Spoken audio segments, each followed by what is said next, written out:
Mesdames et messieurs, merci d'avoir choisi Canal Congo Télévision pour vous informer dans le cadre de cette grande édition du journal. Poursuite, c'est lundi 26 juin 2023 à Luanda, en Angola, des travaux préparatoires de la quadripartite CEAC, EAC, CRGL SADC sur la situation sécuritaire dans la partie orientale de la République démocratique du Congo. Réunion de ministres de la quadripartite est prévue. C'est lundi pour échanger sur la coordination et l'harmonisation des réponses régionales aux conflits dans l'Est de la République démocratique du Congo. En effet, le ministre de pays membres de ces organisations régionales et sous-régionales vont donc examiner les rapports des experts sur les schémas directeurs conjoints consolidés afin d'harmoniser le vu.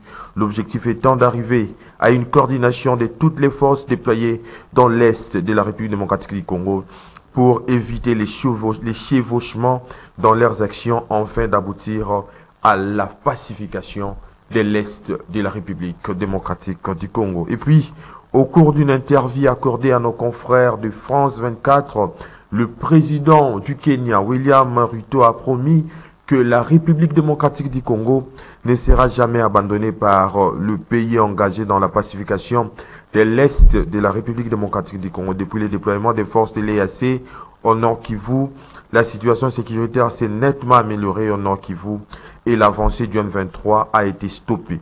Que nous soyons les bienvenus ou pas en République démocratique du Congo, poursuit-il, c'est notre région.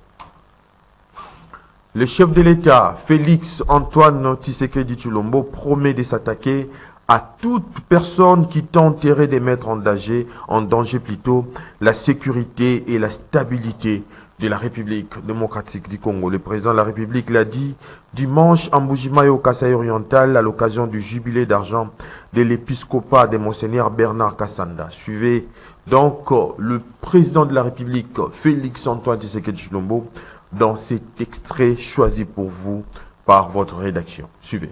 J'ai fait de mon mandat à la tête de mon pays un mandat pour lutter contre les antivaleurs. Et je sais que nous avons eu à plusieurs reprises l'occasion d'en parler, vous et moi. Voilà pourquoi je le dis pour ceux qui ne le savent pas. Monseigneur Emmanuel Bernard Kassanda est un grand homme, un homme de valeur. Je compte sur vous, comme je le disais, parce que je rêve d'un Congo meilleur. Depuis que je suis arrivé à la tête de ce pays, je me suis rendu compte de l'immensité du gouffre dans lequel ce pays se trouvait.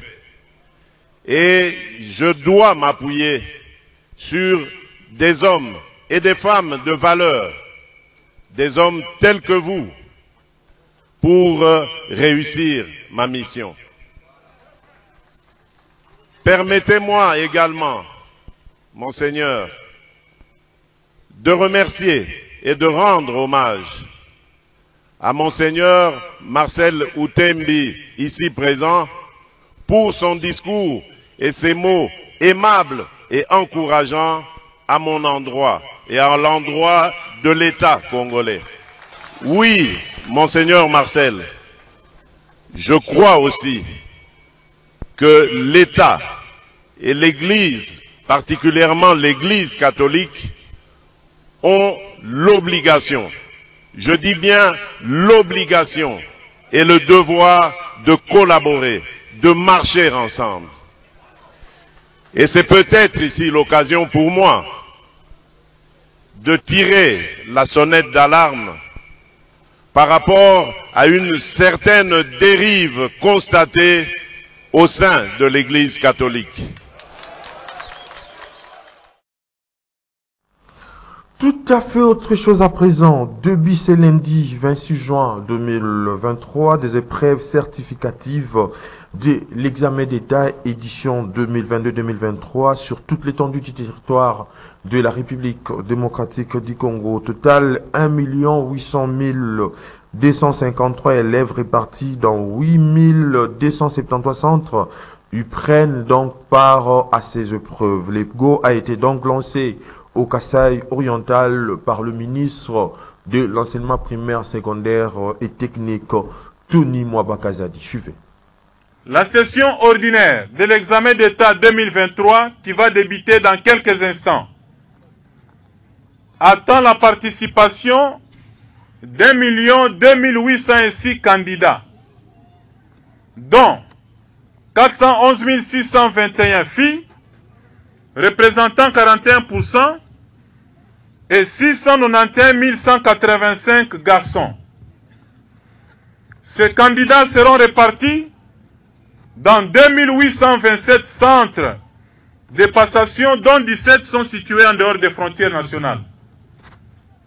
En même temps que la session ordinaire de l'examen d'État, vont se dérouler les épreuves de la session ordinaire du jury national du cycle court professionnel, auxquelles prendront part 5 447 candidats disséminés à travers 275 centres de passation, tous ouverts sur le territoire national.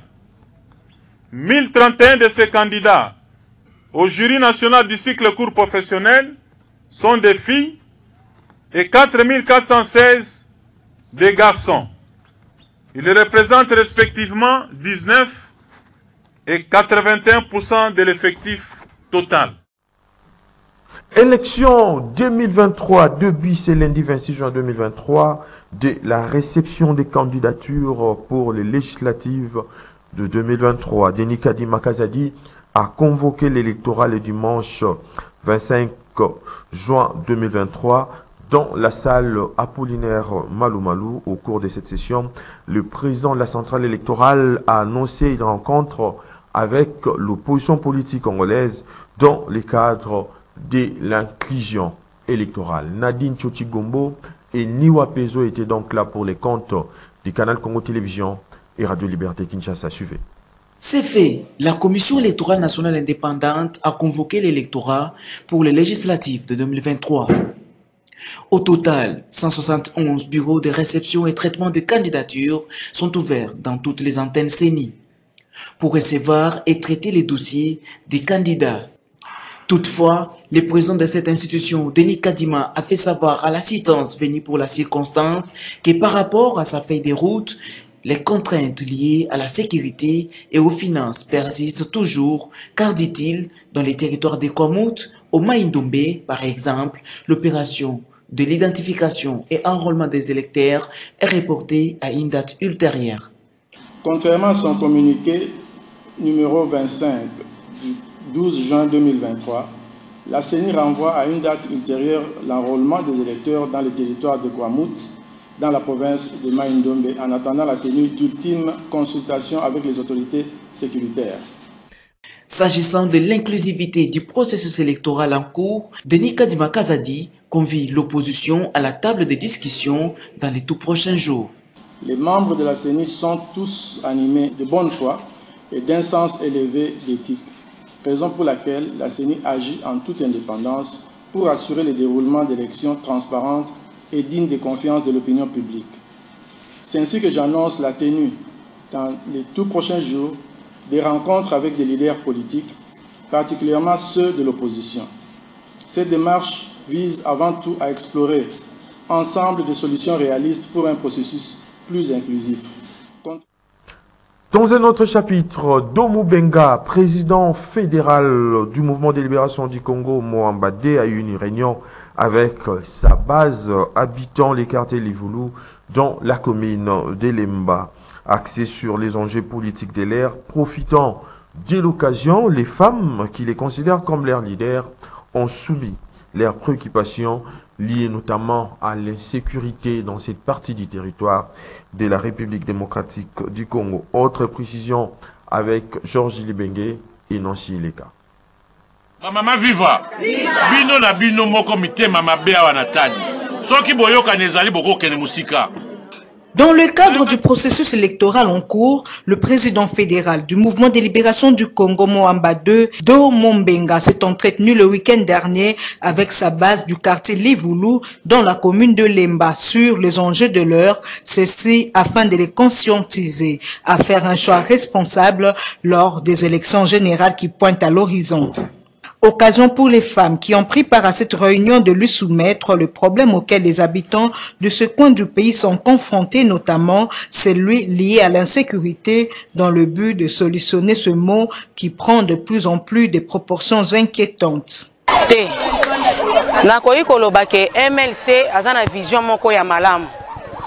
Azana vision moko ya malamu pour le peuple congolais. Soki tolobi ke toboya MLC to moni mutu oto koki ko tia penza maboko te ou be parti oto koki ko sunga malamu te lokola MLC neti biso ba otoza batu ya MLC dès l'enfance. En tout cas toza ko soutenir MLC pour na musala na azo sala tozo mona yango parce que MLC azana kati ya union sacrée tozo soutenir yango to kende liboso to ebike to convaincre kaka.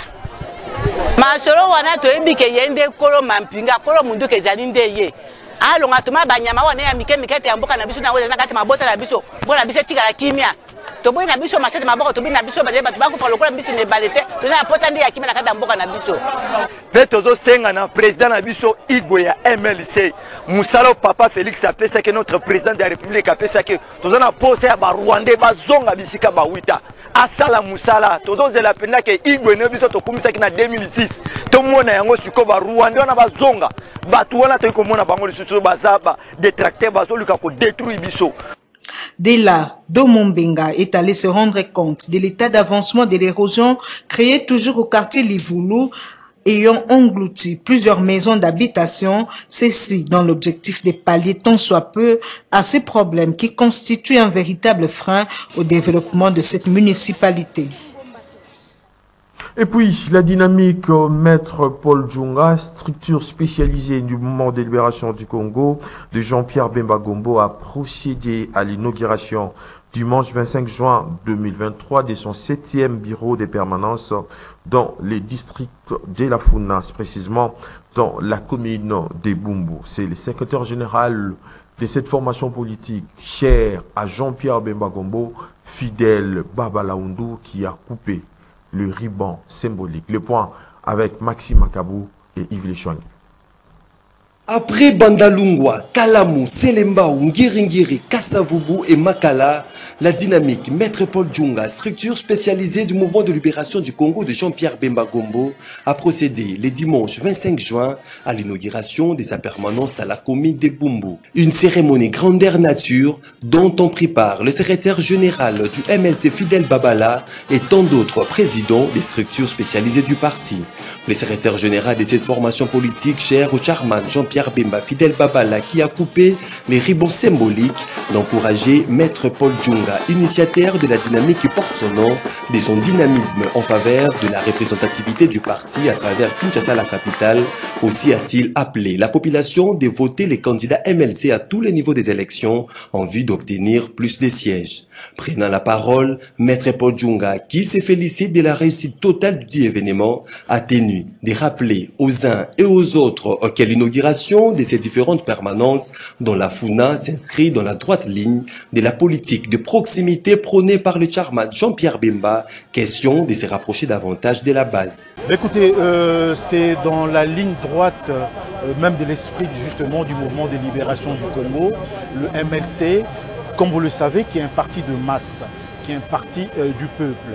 C'est suivant les instructions de l'autorité morale du MLC, Jean-Pierre Bemba Gombo.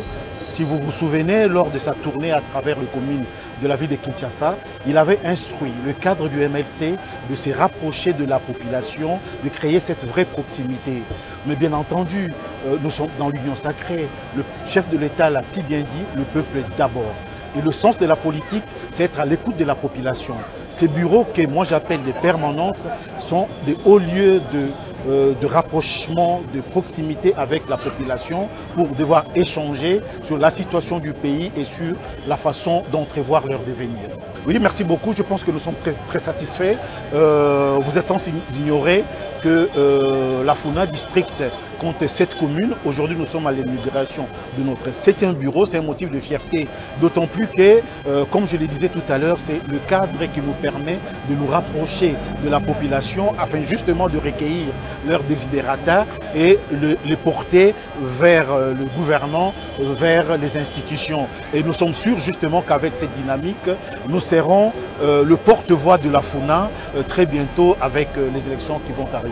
L'ancrage de la dynamique Maître Paul Djunga dans le district de la Funa ne plus à prouver car les habitants de cette contrée de la capitale ont déjà choisi leur leader, porte-parole et candidat aux prochaines échéances électorales en République démocratique du Congo. Il se nomme Maître Paul Djunga, l'homme à qui se fondent les espoirs de la population des Funa. Et puis l'action commune pour la République, parti politique cher à l'honorable Eliezer Tambwe, a procédé le week-end dernier à la présentation de ses potentiels candidats aux législatives. Autre précision avec John Moukadi.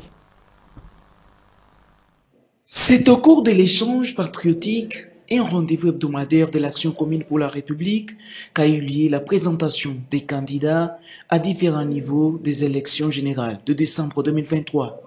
Ici, les membres, cadres, militants et sympathisants ont bondé les sièges de ces partis et pris d'assaut les abords de la chaussée des avenues Kabinda et Kasavubu pour la circonstance. Ici, dans un premier temps, pour cimenter l'idéologie du parti cher à Eliezer Tambwe, l'échange patriotique de ce samedi 24 juin était toute particulière par rapport aux autres week-ends, car marqué par la découverte de ces pions capables de concourir aux législatives à venir. Il y a eu également, au cours de cette cérémonie, l'opération dénommée l'effort de combat qui consiste à une cotisation ponctuelle des membres instaurée par les fondateurs de l'ACER pour se soutenir mutuellement.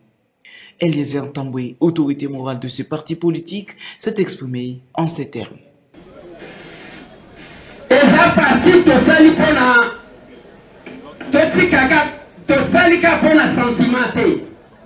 Parce que tu constates que et là comment les alliés manquent dans la République.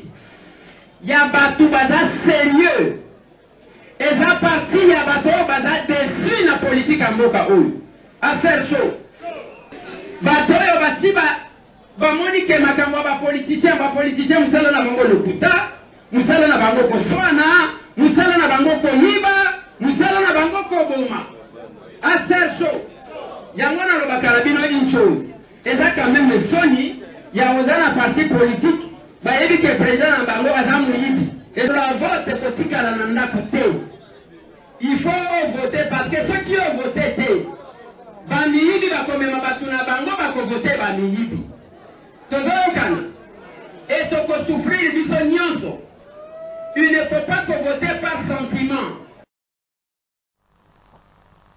Recrudescence des cas d'enlèvement des passagers de taxi bis et moto. Le gouvernement provincial de la ville province de Kinshasa a pris un certain nombre de mesures, notamment l'interdiction des circulations des taxis avec vitres teintées, le respect de la limitation du nombre de passagers essentiellement pour les taxis et les motos, l'affichage visible par les taxis bis et motos du numéro d'identification, les signalements par les transporteurs des intrus dans leur corporation.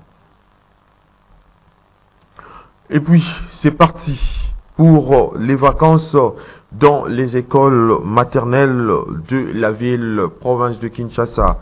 Après 10 mois de cours, les tout petits vont devoir se reposer. Héritier Toubilandou a fait donc les constats dans les communes de Limete au collège Les Amis du Savoir. Reportage.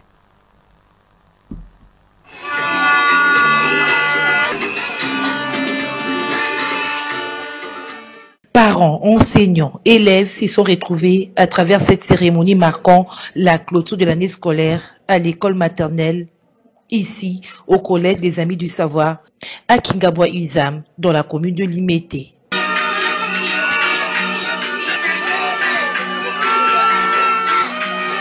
C'est par des chansons que les tout-petits ont accueilli le parent et invité.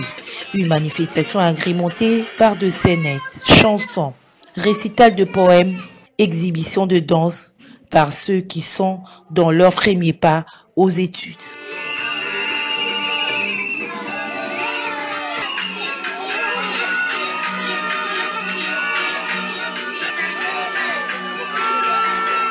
Occasion pour les parents d'offrir de cadeaux à leurs enfants qui ont tenu et brillé durant toute l'année.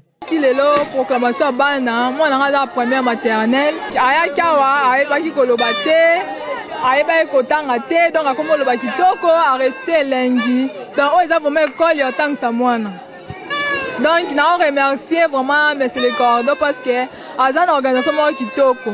Le plus heureux, c'est le promoteur Siram Kwango qui s'est exprimé en ces termes. Bon, aux parents, je pense que vous-même vous avez pu remarquer le travail de qualité que nous sommes en train de donner au Collège des Amis du Savoir. Et nous demandons aux parents qui hésitent encore de venir nous découvrir, de nous faire confiance et puis donner leurs enfants.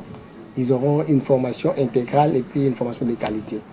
Et quant à l'autorité, bon, nous sommes en train de soutenir l'autorité, l'État congolais. Nous sommes ses partenaires éducatifs. Nous sommes en train de compter sur leur bonne foi, de pouvoir nous aider aussi avec des subventions comme ça peut nous aider à bien fonctionner. Chez nous ici, les effectifs sont vraiment limités. Donc pour les parents qui veulent avoir leur place, bon, ils peuvent déjà commencer. Nous avons déjà commencé les inscriptions. Ils peuvent passer. Et pour les anciens élèves, pour que nous puissions nous assurer que les enfants vont continuer avec nous, les parents doivent aussi passer nous confirmer les inscriptions, nous rassurer que les enfants vont continuer avec nous. L'année scolaire s'est clôturée à l'école maternelle. Les portes sont donc ouvertes pour les inscriptions en vue de la nouvelle année. Et puis pour terminer, parlons à présent du changement des climats avec l'arrivée de la saison sèche. Pendant ces temps, la température peut être un peu plus élevée avec une fraîcheur accentuée en République démocratique du Congo. Le docteur Lokuli Tokodie exhorte donc la population quinoise en particulier et congolaise en général de prendre de mesures appropriées afin de se protéger face à ces changements dès la saison. Junior Bolafa l'a interrogé à cet effet. Suivez. Pour prévenir par rapport à la saison sèche, cette température, il est recommandé aux Quinois de ne pas se laver 3 fois par jour comme pendant la saison de pluie. Il est recommandé encore de prendre le thé chaud le matin et la nourriture doit être également chaude et pendant la nuit il faut se prévenir. Lorsque vous couchez, portez le cache-nez pendant la journée. En ce moment, c'est seulement des grippes. Le grippe, c'est une maladie permanente maintenant pour la saison sèche. Il faut porter des habits qui sont confortables par rapport au climat. C'est l'OMS. OMS nous dit quoi? La santé, c'est le temps complet de bien-être mental, physique, spirituel, qui ne consiste pas seulement à l'absence de maladies. Donc, il faut prévenir, il faut garder bien la santé, notre environnement pour éviter les différents maladies par rapport au climat. Mesdames et messieurs, fin de cette grande édition du journal sur Canal Congo Télévision, coordonnée par Gisèle Olivier Toko, réalisée par Dieu Merci Kifoa. La prise de vue a été assurée par Olivier Longango à l'Ernord, ainsi qu'au concours rédactionnel de Canal Congo Télévision. Je vous dis donc merci de l'avoir suivi.